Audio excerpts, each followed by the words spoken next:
As business students, our knowledge of financial functions and financing for companies aided us in the realization of one particular problem that not many would be aware of: foreign startup companies having limited access to venture capitalism. This problem may not be significant to many at first, but this lack of access to proper financing is robbing potentially revolutionary companies from putting out products or services that could have a positive impact on the world. Although we are seeing an explosion of interest in the US and China in venture capitalism, many founders are looked over solely because their geographic location makes it hard to have the exposure they need to succeed. From talking to people, we came away with a couple of conclusions. Founders in places like Estonia and Colombia are starting to get help from government entities that were created solely to promote entrepreneurship. There have been a couple of successes like Skype, but there are still a lot of hurdles to catching the eye of venture capitalists based in larger countries such as the US or China. They see the US as the place to get money, but many do not know how to make the leap. As the state of the startup, we will be providing these potential revolutionary companies with the opportunity of a lifetime.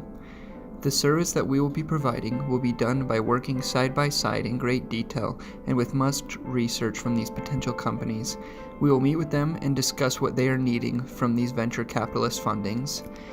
After these meetings, we will then work with our plethora of venture capitalists, such as these 4 major venture capitalists and other smaller venture capitalists that are looking for companies to invest in. After we have found a venture capitalist that would be a great match for these companies, we will pitch the idea to the venture capitalists, ultimately bringing them together to raise the funding that these companies need to get off the ground and bring their revolutionary ideas to the rest of the world. One place where we can find this in real life is in the company Skype. We're all familiar with the Microsoft company, but how did it come about? It was founded in 2003, and with the right investors, there was 4 of them in the beginning. They raised over $76 million. This company eventually went on to be bought in 2011 for $8.5 billion. An outside company started by 2 initial founders in Estonia.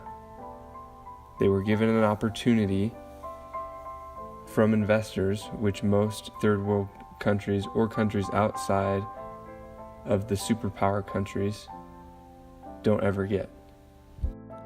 Overall, we feel that our value proposition is a win-win for everyone involved, and ideally will lead to a more connected and globalized international economy.